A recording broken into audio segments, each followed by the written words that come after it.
আর ওদিকে কলকাতা হাইকোর্টে ধাক্কা খেল তৃণমূল, অর্থাৎ স্পিকারের যে সিদ্ধান্ত বিরোধী দলনেতা নিয়ে, সেই সিদ্ধান্তে স্থগিতাদেশ দিল না কলকাতা হাইকোর্ট। সেক্ষেত্রে বিরোধী দলনেতা আপাতত বিরোধী দলনেতা থাকছেন ঋতব্রত বন্দ্যোপাধ্যায়। বিরোধী দলনেতা নিয়ে স্পিকারের সিদ্ধান্তে কোনো স্থগিতাদেশ দিল না কলকাতা হাইকোর্ট। ফের একবার ধাক্কা কলকাতা হাইকোর্টে, ধাক্কা তৃণমূলের। আপাতত বিরোধী দলনেতা থাকছেন ঋতব্রত বন্দ্যোপাধ্যায়। 16ই জুন ফের কলকাতা হাইকোর্টে মামলার শুনানি। আপাতত বিরোধী দলনেতা ঋতব্রত বন্দ্যোপাধ্যায়, কারণ কলকাতা হাইকোর্টে যে মামলা করেছিল তৃণমূল, সেই মামলায় স্পিকারের সিদ্ধান্তের উপর স্থগিতাদেশ দিল না হাইকোর্ট।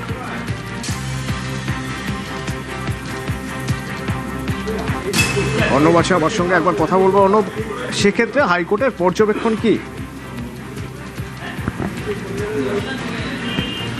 দেখো, বিচারপতি কৃষ্ণা রাও শোভনদেব চট্টোপাধ্যায়ের করা মামলার প্রেক্ষিতে বেশ কয়েকটি প্রশ্নের উত্তর তিনি জেনে নেন, এবং আদৌ এই রেজুলেশনটা হয়েছিল কিনা, রেজুলেশনটা কবে হয়েছিল, কবে সই করা হয়েছিল, এবং কতজন উপস্থিত ছিল। এবং এক্ষেত্রে কল্যাণ বন্দ্যোপাধ্যায়, শোভনদেব চট্টোপাধ্যায়ের আইনজীবী, তার উত্তর ছিল 6 তারিখ মে মাসে রেজুলেশন হয় তৃণমূল কংগ্রেসের বিরোধী দলনেতা হিসেবে শোভনদেব চট্টোপাধ্যায়কে নিয়ে, এবং 6 তারিখে রেজুলেশন হলেও সইটা করেছেন 19 তারিখে বিধায়করা, এবং 64 জন বিধায়কের সই রয়েছে। মোট 70 জন বিধায়ক উপস্থিত ছিলেন রেজুলেশনের জন্য। এই তথ্য জানার পর বিরোধী, এক্ষেত্রে কল্যাণ বন্দ্যোপাধ্যায়ের 4টি মূল যুক্তি ছিল। এক, রাজনৈতিক দল স্বীকৃত কোনো বিধায়কই বিরোধী দলনেতা হবেন, কারণ মানুষের ম্যান্ডেট ছিল এবারের ভোটে তৃণমূল কংগ্রেস রাজ্যের বিরোধী দল। এই জায়গায় সেই কাজ হয়নি, অর্থাৎ রাজনৈতিক দল স্বীকৃত কোনো বিরোধী দলনেতা নন, বিদ্রোহী বিধায়কদের নির্ণীত একজন বিরোধী দলনেতা হয়েছেন, এটা আইন মোতাবেক হয় না। দ্বিতীয় যে পয়েন্টটি বলা হয়, যে যেদিন বিধানসভায় অ্যাড্রেসিং শুরু হলো, সেদিনও স্পিকার সাহেব শোভনদেব চট্টোপাধ্যায়ের সঙ্গে যে ধরনের আচরণ করেছেন, তাকে বিরোধী দলনেতা হিসেবে মেনে নিই, তাকে সেই সম্মানই দিয়েছেন।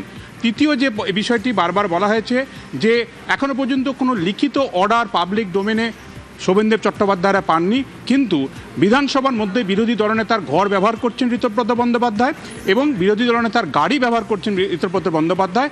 এটা কিভাবে সম্ভব? এছাড়া আরও একটি বিষয় এক্ষেত্রে তিনি নির্দিষ্ট করেছেন, যে তৃণমূল কংগ্রেসের যে বিধায়ক, সেই সংখ্যা মোট 294 জন বিধায়ক আমাদের রাজ্যের, এর 10% অর্থাৎ 30 জন বিধায়ক থাকতে হয়, তবেই তিনি সেই রাজনৈতিক দল বিরোধী দলনেতার মর্যাদা পায়, যা তৃণমূল কংগ্রেসের কাছে রয়েছে। কিন্তু তৃণমূল কংগ্রেস যে রেজুলেশনের কপি জমা দিয়েছিল, সেটা একটা রেওয়াজ রীতি, যেভাবে 2001 সাল থেকে 2021 সাল পর্যন্ত বিধানসভায় বিরোধী দলনেতা নির্বাচিত হচ্ছে, ঠিক একই রকম প্রসেস ফলো করেছে, প্র্যাকটিস গেছে তৃণমূল কংগ্রেস।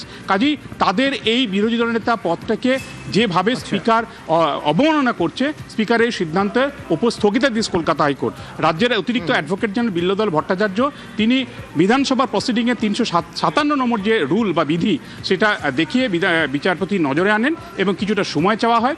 সেই সময় দেওয়া হয়েছে স্পিকারের তরফ থেকে কিছু বক্তব্য রাখার জন্য, কিছু নতুন পয়েন্ট আনার জন্য। মঙ্গলবার দিন এই মামলা শুনানি হবে, অর্থাৎ যে সিদ্ধান্ত বিধানসভায় স্পিকার নিয়েছেন, বিরোধী দলনেতা হিসেবে ঋতব্রত বন্দ্যোপাধ্যায়কে মনোনীত করেছেন, সেই সিদ্ধান্তের উপর আপাতত হাইকোর্টের কোনো রকম স্থগিতাদেশ নেই। মঙ্গলবার দিন এই মামলার ভবিষ্যৎ নির্ধারিত হবে। ধন্যবাদ।